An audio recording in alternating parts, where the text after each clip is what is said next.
بسم الله الرحمن الرحيم. الحمد لله رب العالمين، والصلاة والسلام على أشرف الأنبياء وسيد المرسلين وعلى آله وصحبه أجمعين. أما بعد، فأعوذ بالله من الشيطان الرجيم. يا أيها الذين آمنوا توبوا إلى الله توبة نصوحا عسى ربكم أن يكفر عنكم سيئاتكم ويدخلكم جنات تجري من تحتها الأنهار يوم لا يخزي الله النبي والذين آمنوا معه نورهم يسعى بين أيديهم وبأيمانهم يقولون ربنا أتمم لنا نورنا واغفر لنا إنك على كل شيء قدير. ناظرین کرام، انسان غلطی کا پتلا ہے، انسان سے بھول ہو جاتی ہے، انسان سے کوتاہی ہو جاتی ہے۔ یہ اللہ کا احسان عظیم ہے کہ جس نے انسان کو یہ نعمت عطا کر دی کہ وہ بھول جانے کے بعد اپنے رب کے سامنے حاضر ہو کر، وہ بھول جانے کے بعد اپنے رب کے سامنے اس بات کا اعتراف کر لے تو اللہ رب العزت اس بھول کو معاف فرما دیتے۔ آج ہماری گفتگو کا محور ہے توبہ اور اس کی قبولیت کی شروط اور اس کی فضیلت۔ توبہ کیا ہے؟ التوبہ عربی زبان میں تاب یتوب توبا وتوبتا وتابتا ومتابا سے ہے، جس کا مطلب ہے گناہ کو چھوڑ دینا، جس کا مطلب ہے نادم اور پریشان ہونا، جس کا مطلب ہے متوجہ ہونا، جس کا مطلب ہے بخش دینا، جس کا مطلب ہے دوبارہ مہربان ہونا۔ انسان جب گناہ کرتا ہے، نادم اور پریشان ہو جاتا ہے اور قلب و قالب سے اللہ کی طرف متوجہ ہوتا ہے تو اللہ رب العزت دوبارہ اس پہ مہربان ہو جاتے ہیں اور اسے معاف کر دیتے ہیں۔ الاغر المزنی رضی اللہ تعالی عنہ روایت کرتے ہیں، رسول اللہ صلی اللہ علیہ وسلم نے فرمایا، یا ایہا الناس، اے لوگو، توبو الی اللہ، اللہ کی طرف پلٹ کے آ جاؤ، توبہ کر لو، فإنی اتوب الیہ فی اليوم 100 مرہ، میں ہر روز 100 مرتبہ اللہ کی طرف رجوع کرتا ہوں۔ سبحان اللہ، وہ ذات اطہر، وہ ذات مقدس جس جیسی ذات اللہ نے پیدا ہی نہیں کی، وہ اگر 100 مرتبہ توبہ کرتی ہے جس کا کوئی گناہ نہیں، تو آج انسان سے کتنی غلطیاں ہوتی ہیں، اس کو تو 100 سے بھی زیادہ مرتبہ روزانہ توبہ کرنی چاہیے۔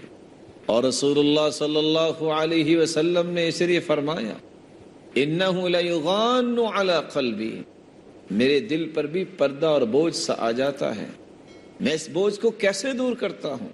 فاستغفر اللہ 70 مرہ، میں 70 مرتبہ استغفار کرتا ہوں مجلس میں بیٹھ کر۔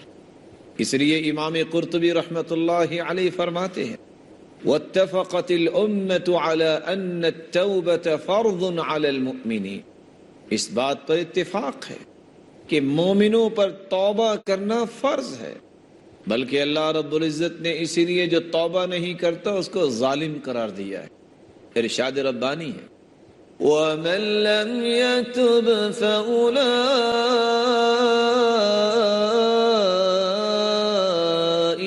هُمُ الظَّالِمُونَ،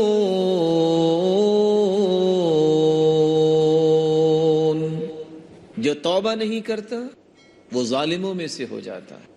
ظلم کس پہ کرتا ہے؟ اپنی ہی جان پہ کرتا ہے۔ توبہ نہیں کرے گا، کل قیامت کو اسے خمیازہ بھگتنا پڑے گا۔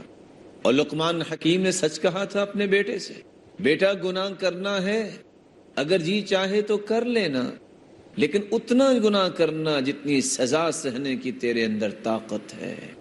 بیٹے اگر گناہ کرنے کی تڑپ پیدا ہو جائے تو کر لینا، لیکن وہاں جا کے کرنا جہاں تیرا مالک نہ تجھے دیکھ رہا ہو، کہاں جائے گا؟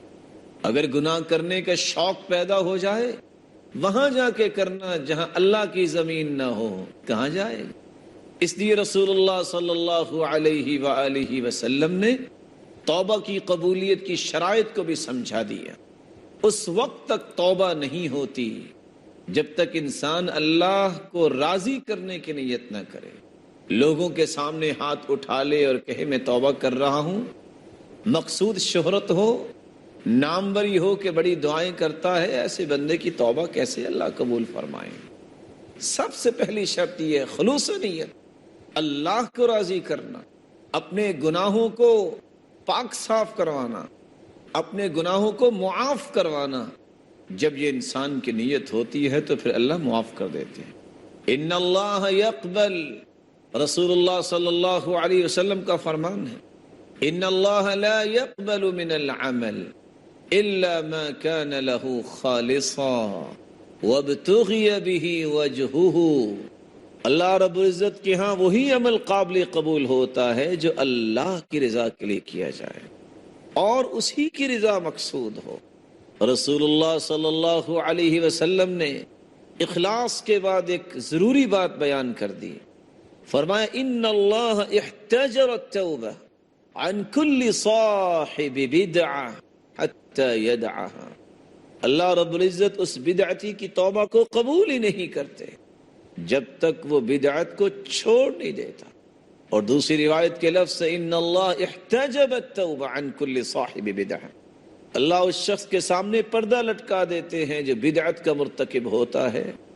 دوسرے لفظ میں اسے محمد مصطفیٰ کے طور طریقے پسند نہیں آئے۔ آپ کی ذات جس طرح بے مثال ہے، آپ کے اقوال بھی بے مثال ہیں، آپ کی ذات جس طرح اعلیٰ ہے، آپ کے اعمال بھی اسی طرح اعلیٰ ہیں۔ جو رسول اللہ صلی اللہ علیہ وسلم کے اقوال اور اعمال مبارکہ کو اہمیت نہیں دیتا، اللہ رب العزت کے ہاں اس شخص کی کوئی اہمیت نہیں۔ اخلاص اور بدعت سے دور ہونا، جب تک بدعت کو چھوڑ نہیں دیتا اس وقت تک اس کی توبہ کو قبول نہیں کیا جاتا۔ تیسری شرط الاعتراف، انسان اقرار کرے، اعتراف کرے کہ میرے مالک مجھ سے گناہ ہو گیا ہے۔ ان العبد اذا اعترف ثم تاب تاب اللہ علیہ، بندہ مومن جب اعتراف کر لیتا ہے، اقرار کر لیتا ہے تو اللہ رب العزت اسے معاف فرما دیتے۔ چوتھی شرط یہ ہے الاقلاع عن الذنب، جس گناہ سے توبہ کر رہا ہے اس گناہ کو چھوڑ دے۔ جب انسان اس گناہ کو چھوڑ دیتا ہے تبھی اس کی توبہ ہے۔ اگر گناہ بھی کرتا جائے اور توبہ کے الفاظ بھی اپنی زبان سے بولتا جائے تو ایسی توبہ تو نہیں ہوتی۔ اس لیے قاضی فضیل ابن عیاض رحمت اللہ علیہ کہا کرتے تھے الاستغفار بلا اقلاع عن الذنب توبۃ الکذابین، جو انسان گناہ نہیں چھوڑتا اور توبہ کرتا ہے اور کہتا ہے میں تو توبہ کر رہا ہوں، نماز پھر بھی نہیں پڑھتا، اور توبہ کر رہا ہے کہ میں نماز پڑھوں گا پچھلی معافی مل جائے، اور نماز پھر بھی نہیں پڑھتا، یہ تو جھوٹے لوگوں کی توبہ ہے۔ اور رسول اللہ صلی اللہ علیہ وسلم نے فرمایا ان العبد اذا اخطأ خطیئہ نکتت فی قلبہ نکتۃ سوداء، جب بندہ غلطی کرتا ہے تو اس کے دل پہ کالا ایک نکتہ لگ جاتا ہے، ایک نشان لگ جاتا ہے۔ فإن هو نزع، اگر وہ اس گناہ کو چھوڑ دیتا ہے، واستغفر، اور استغفار کرتا ہے، وتاب، اور توبہ کرتا ہے، سقل قلبہ، اللہ رب العزت اس کے دل کو پاک صاف کر دیتے۔ پانچویں شرط یہ ہے انسان اپنے گناہ پہ شرمندہ ہو، نادم ہو، اور رسول اللہ صلی اللہ علیہ وسلم کا فرمان ہے الندم توبہ، شرمندگی یہ بھی ایک توبہ ہے۔ اور عائشہ رضی اللہ تعالی عنہا سے مخاطب ہو کر فرمایا یا عائشہ ان الممت بذنب فتوبی واستغفری فإن التوبة من الذنب الندم والاستغفار۔ اے عائشہ، اگر تجھ سے کوئی غلطی ہوگی ہے تو تو نادم ہو جاؤ اور توبہ کر لو، کیونکہ توبہ یہ ہے الندم والاستغفار، شرمندہ ہو جانا اور اللہ کی طرف پلٹ کے آ جانا۔ چھٹی شرط یہ ہے کہ انسان عزم کرے، العزم علی اللہ یعود فیہ، اے اللہ میں یہ گناہ دوبارہ نہیں کروں گا۔ جب انسان عزم کر لیتا ہے تو اللہ رب العزت اسے معاف کر دیتے ہیں۔ ارشاد ربانی ہے، وَالَّذِينَ إِذَا فَعَلُوا فَاحِشَةً أَوْ ظَلَمُوا أَنفُسَهُمْ ذَكَرُوا اللَّهَ فَاسْتَغْفَرُوا لِذُنُوبِهِمْ وَمَن يَغْفِرُ الذُّنُوبَ إِلَّا اللَّهُ وَلَمْ يُصِرُّوا عَلَى مَا فَعَلُوا وَهُمْ يَعْلَمُونَ۔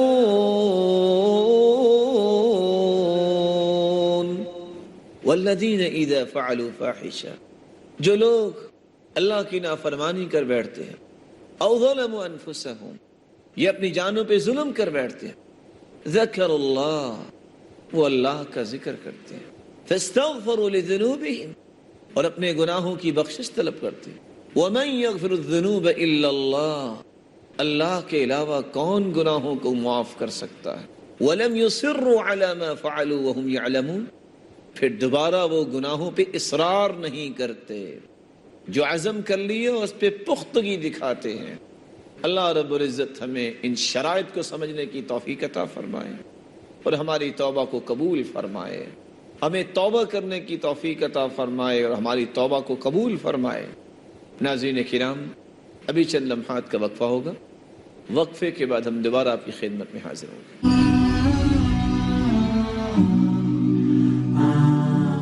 السلام علیکم ورحمۃ اللہ وبرکاتہ۔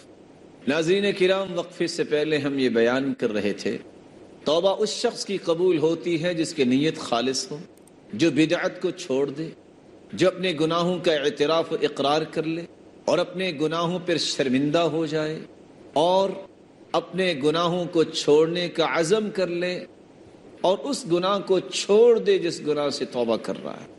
ساتویں شرط یہ ہے، انسان اس وقت اس کی توبہ قبول ہوتی ہے۔ توبہ کی قبولیت کی ساتویں شرط یہ ہے کہ موت کی غرغراہٹ سے پہلے توبہ کرے۔ اذا عاین الملک، جب فرشتہ نظر آ جائے، والتفت الساق بالساق، اور پنڈلی پہ پنڈلی چڑھ جائے اور موت کی غرغراہٹ شروع ہو جائے تو پھر توبہ قبول نہیں ہوتی۔ اور رسول اللہ صلی اللہ علیہ وسلم نے فرمایا، ان اللہ یقبل توبۃ العبد ما لم یغرغر، اللہ رب العزت توبہ کو قبول فرماتے ہیں جب تک موت کی غرغراہٹ نازل نہیں ہو جاتی۔ من تاب الی اللہ قبل، من تاب الی اللہ قبل ان یغرغل قبل اللہ من، جو اللہ کی طرف توبہ کرتا ہے موت کی غرغراہٹ سے پہلے اللہ اس کی توبہ کو قبول فرما لیتے ہیں۔ آٹھویں شرط، رسول اللہ صلی اللہ علیہ وسلم نے فرمایا، ان للتوبۃ بابا عرض ما بین مصراعی کما بین المشرق والمغرب، اللہ رب العزت نے توبہ کا ایک دروازہ بنایا ہے جس کی چوڑائی اتنی ہے جتنا مشرق و مغرب کا فاصلہ ہے، لا یغلق حتی تطلع الشمس من مغربها، یہ اس وقت تک دروازہ کھلا ہے جب تک قیامت قائم نہیں ہو جاتی۔ فمن مات فقد قامت قیامته، جس کو موت آ جائے اس کی قیامت تو اسی دن قائم ہو گئی۔ تو موت سے پہلے پہلے توبہ کی جائے۔ اور رسول اللہ صلی اللہ علیہ وسلم نے فرما دیا ہے کہ توبہ کا دروازہ کھلا ہے۔ اللہ رب العزت ہمیں توبہ کی توفیق عطا فرما دے۔ نویں شرط یہ ہے، توبہ کی قبولیت کے لیے انسان کو بری مجالس چھوڑنی چاہیے، برے دوست، برا معاشرہ، بری مجالس، اس کو ترک کر دے۔ 99 لوگوں کا قاتل ایک پادری کے پاس پہنچا اور کہتا ہے، حل من توبہ، کیا میری توبہ ہے؟ اس نے کہا، 99 جانوں کو ضائع کر دیا اور توبہ کی بات کر رہے ہو؟ اس نے تلوار نکالی اور اس کو بھی مار دیا۔ 100 کا قاتل کسی نیک انسان کے پاس آیا، اس سے پوچھا، حل من توبہ، کیا میری توبہ ہے؟ کہا، کیوں نہیں، اللہ کی رحمت بڑی وسیع ہے، لیکن سنو، ائتی قریۃ کذا وکذا فانہم یعبدون اللہ، فلاں بستی میں چلے جاؤ، وہاں اللہ کی عبادت کرنے والے لوگ رہتے ہیں، یہ بستی چھوڑ دو۔ وہ شخص نکلا، فادرکہ الموت، راستے میں سے موت آ گئی، گر گیا۔ اللہ کے نورانی فرشتے آئے، اس کی روح قبض کی ملک الموت نے، اور وہ فرشتے جو اس روح کو جنت میں لے جانے والے تھے وہ بھی موجود ہیں، جو جہنم میں لے جانے والے وہ بھی موجود ہیں۔ فاختصمت الملائکہ، فرشتوں میں آپس میں جھگڑا ہوا، وہ کہیں یہ توبہ کر کے آیا ہے، اس کو جنت میں لے جانا ہے، دوسرے کہیں نہیں، اس نے کوئی عبادت تو کی نہیں ہے، یہ کیسے جنت میں جائے گا۔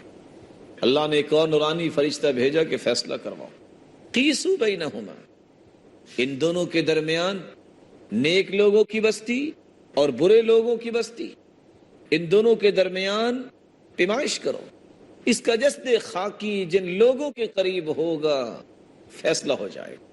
فقاسوا، جو انہوں نے پیمائش کی، فوجداہ الی ہذہ اقرب بشبر، اس کا جسد خاکی نیک لوگوں کی طرف ایک بلشت قریب تھا، فیصلہ ہو گیا کہ یہ جنت میں جائے۔ اللہ رب العزت توبہ قبول کرتے ہیں اس شخص کی جس شخص کی نیت خالص ہو، بدعت کو چھوڑ دے، اقرار کر لے، اعتراف کر لے، شرمندہ ہو جائے، اس گناہ کو چھوڑ دے جس سے توبہ کر رہا ہے، عزم کرے کہ آئندہ نہیں کروں گا، موت کی غرغراہٹ سے پہلے، قیامت سے پہلے، موت سے پہلے توبہ کرے اور برے لوگوں کی صحبت کو چھوڑ دے، اللہ رب العزت توبہ قبول فرماتے ہیں۔ اس لیے رسول اللہ صلی اللہ علیہ وسلم نے فرمایا توبہ کی فضیلت بیان کرتے ہوئے، التائب من الذنب کمن لا ذنب له، جو سچی توبہ کر لیتا ہے وہ تو ایسے ہو جاتا ہے جیسے اس نے گناہ کیا ہی نہیں۔ اور رسول اللہ صلی اللہ علیہ وسلم نے فرمایا، ان الشیطان قال، شیطان کہنے لگا، وعزتک یا رب، تیری عزت کی قسم اے میرے رب، لا ابرح اغوی عبادک ما دامت ارواحهم فی اجسادهم، میں تیرے بندوں کو گمراہ کرتا رہوں گا جب تک وہ زندہ رہیں گے۔ اللہ رب العزت نے جواب دیا، وعزتی وجلالی لا ازال اغفر لهم ما استغفرونی، مجھے میری عزت کی قسم، میری جلالت کی قسم، جب تک وہ مجھ سے بخشش طلب کرتے رہیں گے میں بھی معاف کرتا رہوں گا۔ اور رسول اللہ صلی اللہ علیہ وسلم نے فرمایا، ما من مسلم يدعو بدعوة ليس فيها اسم ولا قطيعة رحم إلا أعطاه الله إياه، إما أن يعجل له دعوته وإما أن يصرف عنه من السوء مثلها وإما أن يدخرها له في الآخرة۔ بندہ جب دعا کرتا ہے اللہ رب العزت سے معافی طلب کرتا ہے، گناہ کی دعا نہیں، قطع رحمی کی دعا نہ ہو، تو اللہ رب العزت تین چیزوں میں سے ایک چیز اس کو عطا کر دیتے ہیں۔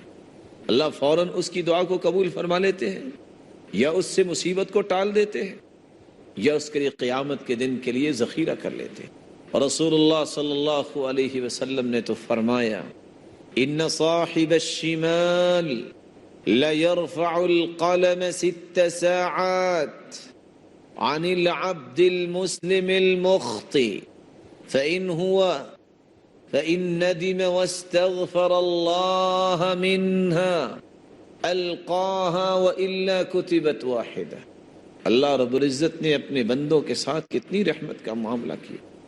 وہ فرشتہ جو گناہ لکھتا ہے اس کو آرڈر دیا ہے، ان صاحب الشمال ليرفع القلم 6 ساعات، میرے فرشتے 6 گھڑیوں تک تم نے گناہ لکھنا نہیں، میرے بندے سے بھول ہو گئی 6 گھڑیوں تک اس کا انتظار کرو، فإن ندم، اگر 6 گھڑیوں کے اندر اندر یہ شرمندہ ہو جائے، واستغفر اللہ منها، اور اس گناہ سے اس نے اللہ سے توبہ کر لی، القاہا، میرے فرشتے اس کو لکھنے کی بھی ضرورت نہیں، میں اس کو معاف کر دیتا، اور اگر 6 گھڑیوں میں بھی پلٹ کے میری طرف نہیں آتا، وَإِلَّا كُتِبَتْ وَاحِدًا، تو پھر اس کا ایک گناہ لکھ دیا جائے۔ اور رسول اللہ صلی اللہ علیہ وسلم نے فرمایا، اللہ رب العزت فرماتے انا عند ظن عبدی بی ان خیرا فخیر وان شرا فشر، میں اپنے بندے کے گمان کے مطابق اس کو انعامات سے نوازتا ہوں، اگر خیر کی امید رکھے تو میں خیر ہی عطا کرتا ہوں، اگر وہ شر کے جذبات رکھتا ہے تو اس کو خیر کیسے ملے؟ بلکہ رسول اللہ صلی اللہ علیہ وسلم فرماتے ہیں، حدیث قدسی ہے، اللہ رب العزت نے فرمایا انا مع عبدی ما ذکرنی وتحرکت بی شفتا، میری رحمت میرے بندے کے ساتھ ہوتی ہے، اس کے ہونٹ حرکت میں آتے ہیں، میری رحمت اس پہ نازل ہو جاتی ہے، وہ میرے سامنے ہاتھ پھیلائے تو صحیح۔ ان اللہ یبسط یدہ باللیل لیتوب مسیء النہار ویبسط یدہ بالنہار لیتوب مسیء اللیل، اللہ رب العزت رات کو ہاتھ پھیلاتے ہیں، کوئی ہے جس نے دن کو گناہ کیا میں اسے معاف کرتا، دن کو ہاتھ پھیلاتے ہیں، کوئی ہے جو رات کی تاریکی کے دھوکے میں آ کے گناہ کر بیٹھا میں اسے معاف کر دیتا ہوں۔ اللہ رب العزت سے دعا ہے اللہ رب العزت ہمیں توبۃ نصوح، سچی توبہ کرنے کی توفیق عطا فرمائے، اور ہمیں ان شرائط کی روشنی میں اپنی توبہ کو اللہ کے سامنے پیش کرنے کی توفیق عطا فرمائے، اور اللہ رب العزت ہمارے گناہوں کو معاف فرمائے، ہماری خطاؤں اور لغزشوں سے درگزر فرمائے۔ وآخر دعوانا ان الحمد للہ رب العالمین۔ دنیا میں اگر کسی کی چاہت ہے کہ اللہ میری مدد کرے، میرے رزق میں فراوانی کرے، تو ایک بڑا سا آسان سا ایک راستہ ہے۔ سعد رضی اللہ تعالیٰ عنہ کو اللہ نے مال بڑا دیا تھا، تو آپ نے بلا کے کہا ابغونی فی ضعفائکم فانما تنصرون وترزقون بضعفائکم، جو کمزور، جن کو لوگ کمزور سمجھتے ہیں نا، جو تواضع اختیار کرنے والے ہیں، لوگ سمجھتے ہیں کہ یہ کمزور ہیں، ان کی وجہ سے اللہ ذوالجلال تمہاری مدد بھی کرتے ہیں اور تمہیں رزق بھی عطا کرتے۔ رسول اللہ صلی اللہ علیہ وسلم نے فرمایا من ترک اللباس تواضعا للہ وهو يقدر عليه دعاه الله يوم القيامة على رؤوس الخلائق حتى يخيره من أي حلل الإيمان۔ اگر کسی کے پاس لباس پہننے کی طاقت ہے لیکن وہ لباس دوسروں کو دے دیتا ہے کہ ان کے پاس تو ہے ہی نہیں، میرے پاس تو کچھ ہے، طاقت ہے اس کے پاس، لیکن وہ اللہ کی رضا کو مقدم کر کے لوگوں کو دے دیتا ہے، اللہ قیامت کے دن سب کے سامنے فرمائیں گے ایمان کا لباس جو تمہیں پسند ہے نا جنت میں اجازت دیتا ہوں وہ تیری پسند کے مطابق تمہیں لباس دے۔ رسول اللہ صلی اللہ علیہ وآلہ وسلم نے فرمایا اللہ ذوالجلال کے ہاں سب سے پیارا انسان وہ ہے جس کو طوبہ جیسی نعمت ملے گی، اور طوبہ ایسا درخت ہے کہ اگر 100 سال تک گھوڑا دوڑتا رہے اس درخت کی چھاؤں کو کراس نہیں کر سکتا۔ یہ وہ شخص ہے، اس کو اگر کھڑا کر دیا جائے کہ آپ نے پانی پلانا ہے، کہتے ہیں میں پانی پلاؤں، اس کو کہہ دیا جائے بس تم نے تیر پکڑانے ہیں، کہتے ہیں ٹھیک ہے میں تیر پکڑا دوں، اجر میں بھی برابری ہے، لیکن قیامت کا دن ہوگا یہ سعادت، یہ خوش نصیبی، یہ بختوری اور اتنی بڑی جنت کا مالک بن جائے گا۔ اس تواضع کو اختیار کرنے کے 3 آسان طریقے یہ ہیں۔ سب سے پہلے اپنے آپ کو پہچانیے آپ کون ہیں۔ میں اور آپ اللہ کے بندے ہیں، اللہ کے بندوں کا کام یہ ہوتا ہے وَإِذَا خَاطَبَهُمُ الْجَاهِلُونَ قَالُوا سَلَامًا، کوئی جھگڑا بھی کرے تو سلام کر دیا کرو۔ وَعِبَادُ الرَّحْمَنِ، رحمان کے بندوں کی عادت یہ ہے يَمْشُونَ عَلَى الْأَرْضِ هَوْنًا، وہ تواضع کے ساتھ کرتے۔ اگر تو آپ عباد الرحمن ہیں تو پھر تو یہ کرنا ہوگا۔ عبداللہ ابن عمر نے دیکھا کہ ایک شخص اکڑ کے چل رہا تھا، کہتے ہیں ہم بھی سوچتے تھے پتہ نہیں کون ہوں گے، ان للشیطان اخوانا، شیطان کے بھی کوئی بھائی ہوتے ہیں، وہ اکڑ کے چلتے۔ دوسرا طریقہ جس سے آپ تواضع اختیار کر سکتے ہیں، رسول اللہ صلی اللہ علیہ وسلم کے صحابہ ہر وقت اپنے آپ کو باغوز رکھنے کی کوشش کیجیے۔ اللہ کا ذکر جتنا کریں گے اتنی شیطانی طاقتیں جو ہیں وہ ختم ہو جائیں گی، آپ میں خیر کی طاقت زیادہ آئے گی۔ اور تیسرا طریقہ جن کو اللہ نے تواضع دی ہوتی ہے، علماء ہیں، ربانیین، مربیین، کبھی ان کی مجالس میں بیٹھا کرے، جو ٹیوننگ، جو ریفائننگ ان کی مجالس میں ہو سکتی ہے وہ کسی اور جگہ نہیں ہوتی۔ عبد الرحمن ابن عوف رضی اللہ عنہ ارضاہ، کون عبد الرحمن؟ عالمی منڈی میں صف اول کے تاجر، اور صبح کی نماز کے وقت بھی صف اول کے نمازی. اور اللہ نے دل کیسا دیا، سارا کچھ ہی مکے چھوڑ کے مدینے چلے گئے، مکھن کی چند ٹکیاں لے کے گئے. اللہ نے پھر بھی اتنا اس کے کاروبار میں برکت ڈالی. 8 کروڑ اس وقت اگر ہم آج دیکھیں جو صرف امہات المؤمنین کے لیے انہوں نے وقف کیا تھا کہ اللہ کے رسول کی زوجات مطہرات ہیں، جب تک یہ زندہ ہے میں 8 کروڑ وقف کرتا ہوں ان کی زندگی کی ضروریات کو پورا کرنے کے. لیکن مٹی کا سودا کرتے، سونے کا بھاؤ مل جاتا. کسی نے پوچھا راز کیا ہے؟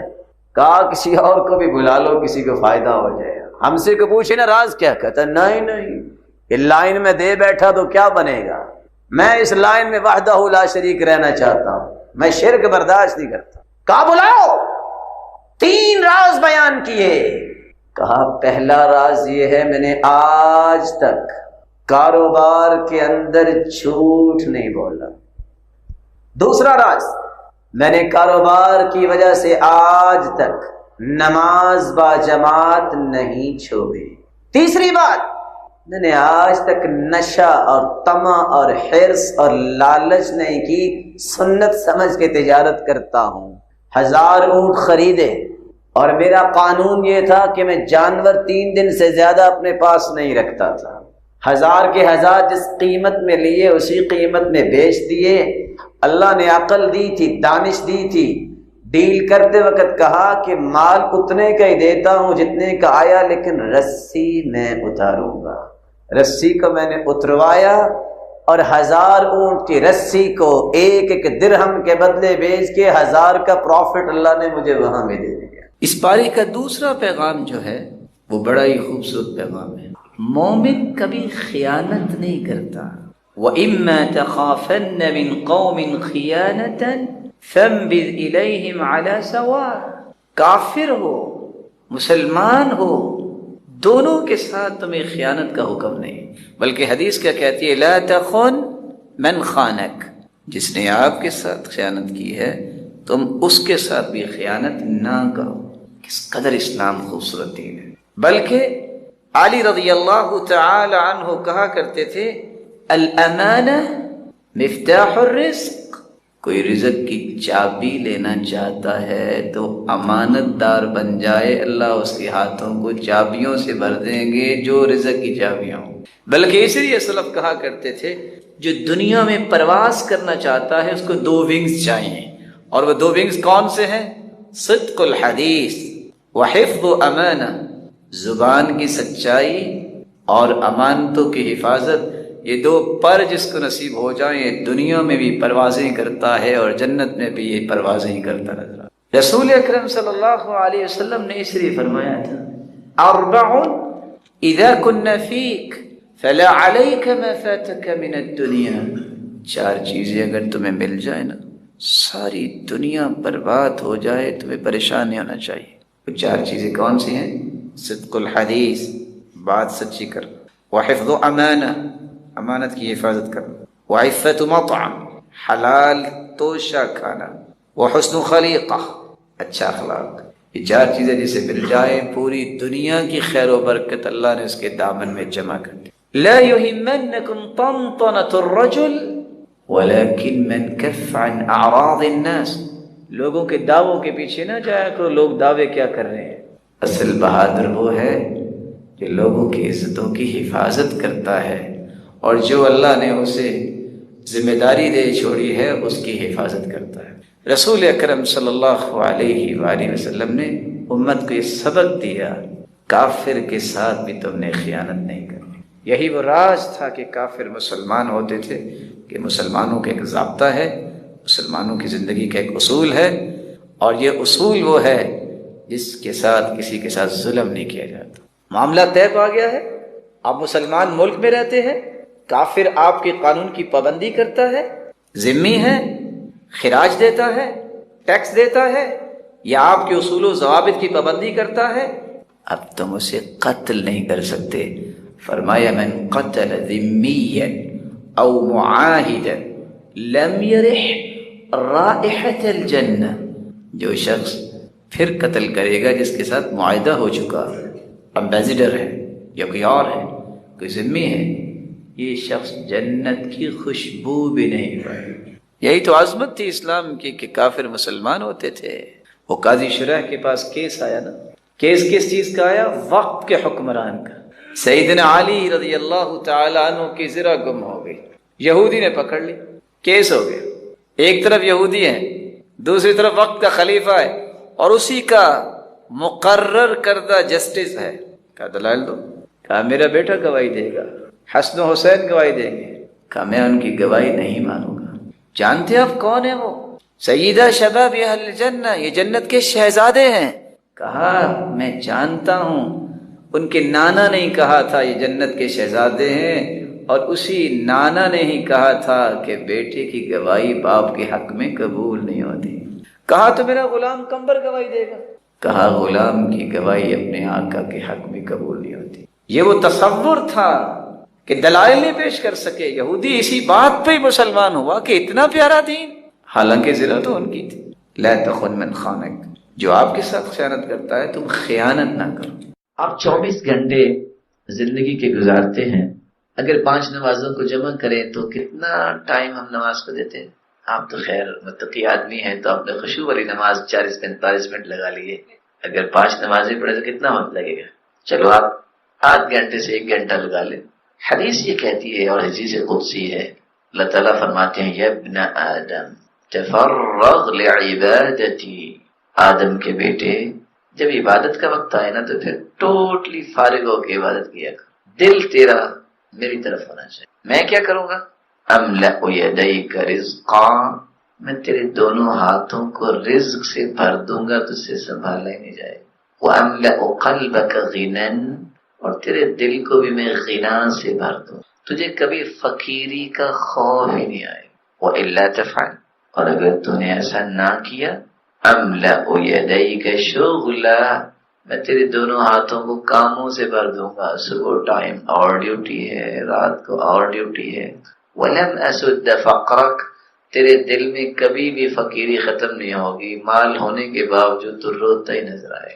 آج عبادت کے اس پہلو پہ مجھے اور آپ کو غور کرنا چاہیے۔ عبادت کا یہ پہلو برکت والا پہلو، آپ مختصر نماز پڑھ لیں لیکن پوری پڑھیں۔ پوری پڑھنے کا طریقہ کیا ہے؟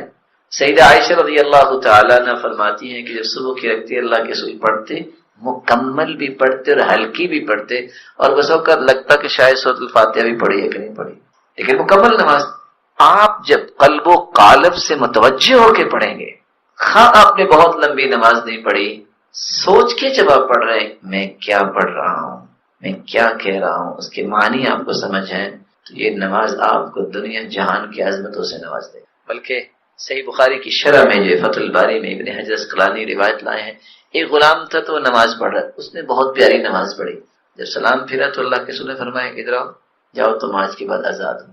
اتنا خوبصورت نماز پڑھنے والا غلام نہیں رہ سکتا۔ وہاں کہنے والے نے کیا کہا؟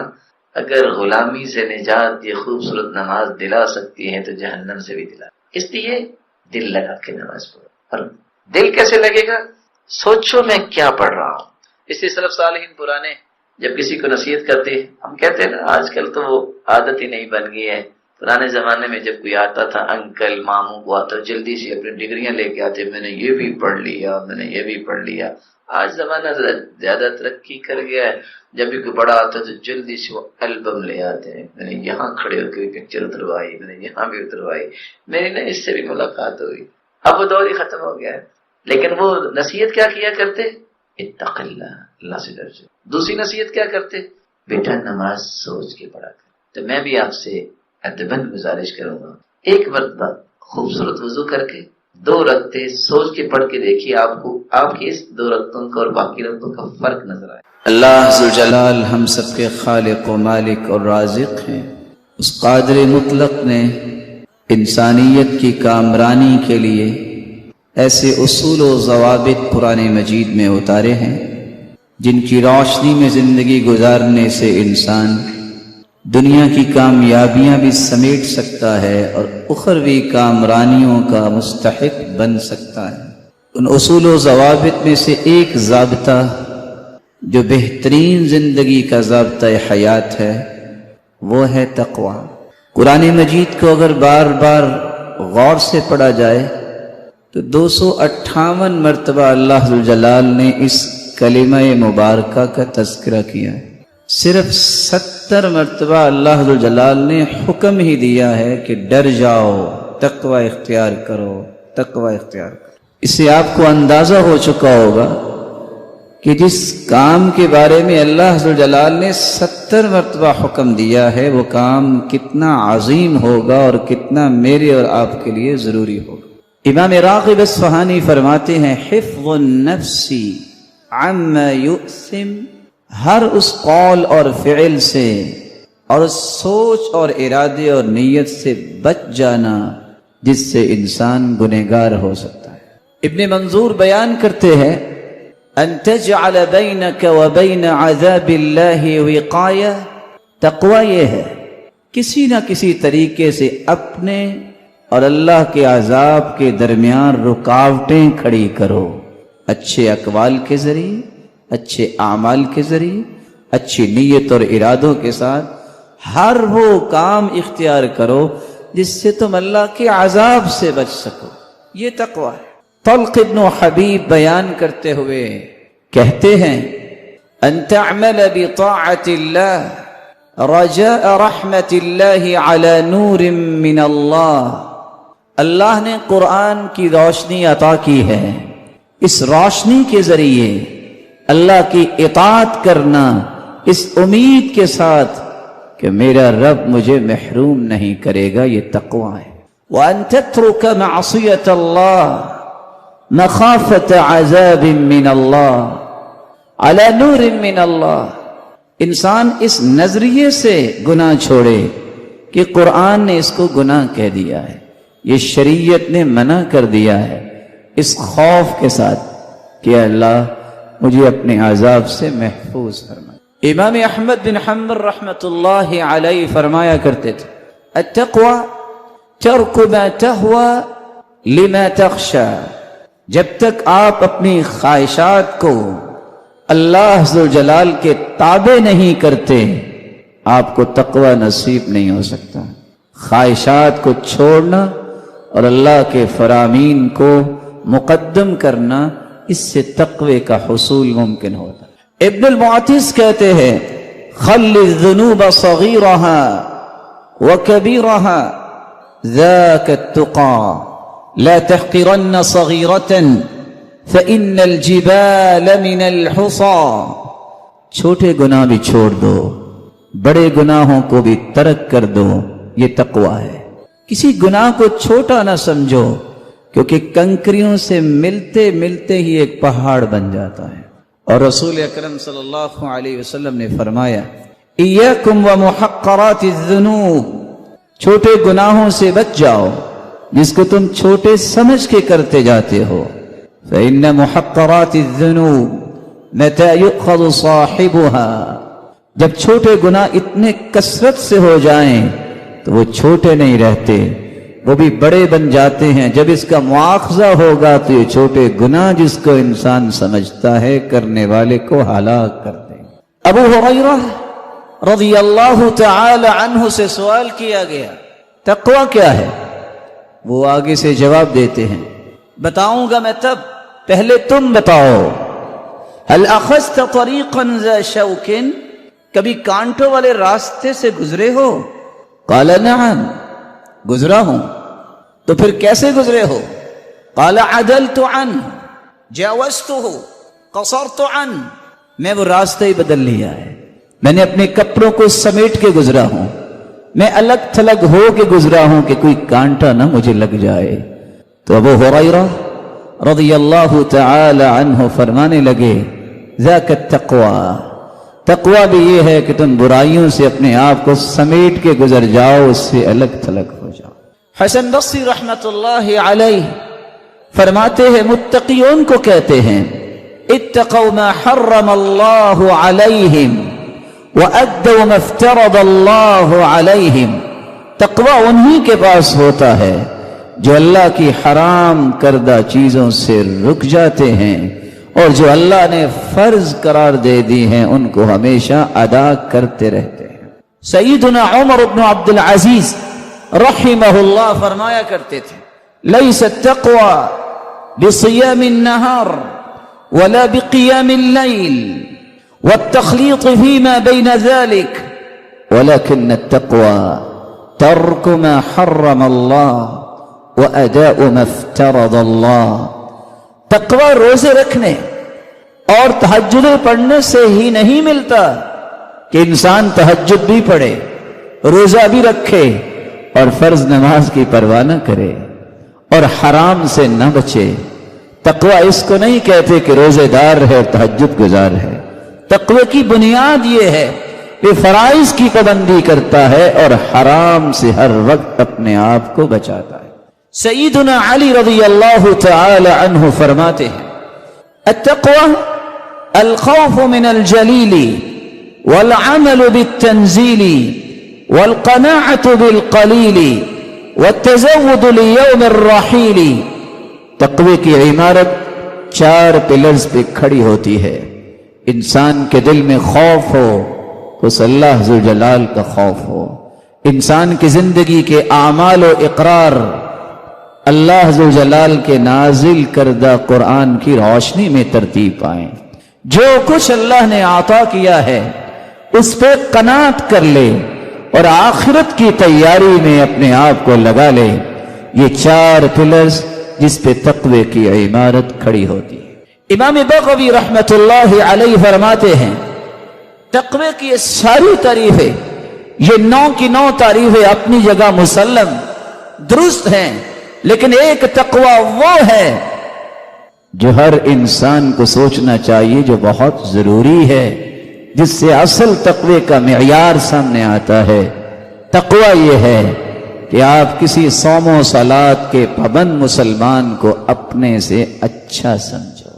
اور عبداللہ ابن عمر رضی اللہ تعالی عنہ شریف فرمایا کرتے تھے لا يبلغ العبد حقیقت التقوی حتی يدع ما حاک فی الصدر۔ کوئی شخص تقوی کی اس حقیقت کو، اس بلندی کو نہیں پا سکتا جب تک دل میں کھٹکا پیدا کرنے والی چیز کو بھی ترک نہیں کر دیتا۔ تو ان تمام باتوں سے پتہ چلا تقوی کہتے ہیں فرائض کی پابندی کو، تقوی کہتے ہیں حرام چیزوں سے بچنے کو، تقوی کہتے ہیں خواہشات کو قرآن و سنت کے تابع کرنے کو، تقوی کہتے ہیں کہ انسان اللہ ذوالجلال کی رحمت کی امید کرتے ہوئے نیک عمل کرے، تقوی کہتے ہیں برائی اس لیے چھوڑے کہ اللہ نے منع کی ہے، اس لیے نہ چھوڑے کہ میں کر نہیں سکا، ہمت نہیں ہے، اس لیے چھوڑے کہ اللہ نے منع کیا ہے اور اس سے میں اللہ کے عذاب سے بچ جاؤں گا۔ تقوی یہ ہے کہ انسان، عبداللہ ابن مسعود فرماتے ان یطاع فلا یعصى، اطاعت صرف اللہ کی کرے اور اس کے رسول کی کرے اور ان دونوں ہستیوں کی نافرمانی نہ کرے۔ ان یشکر فلا یکفر، ہر وقت شکر ادا کرے، یہ تقوی ہے، نہ شکری نہ کرے۔ ان یذکر فلا ینسى، اللہ کے ذکر کو عادت بنا لے، کبھی اللہ ذوالجلال کے ذکر سے غافل نہ ہو۔ تقوی یہ ہے چھوٹے اور بڑے گناہوں سے اپنے آپ کو بچا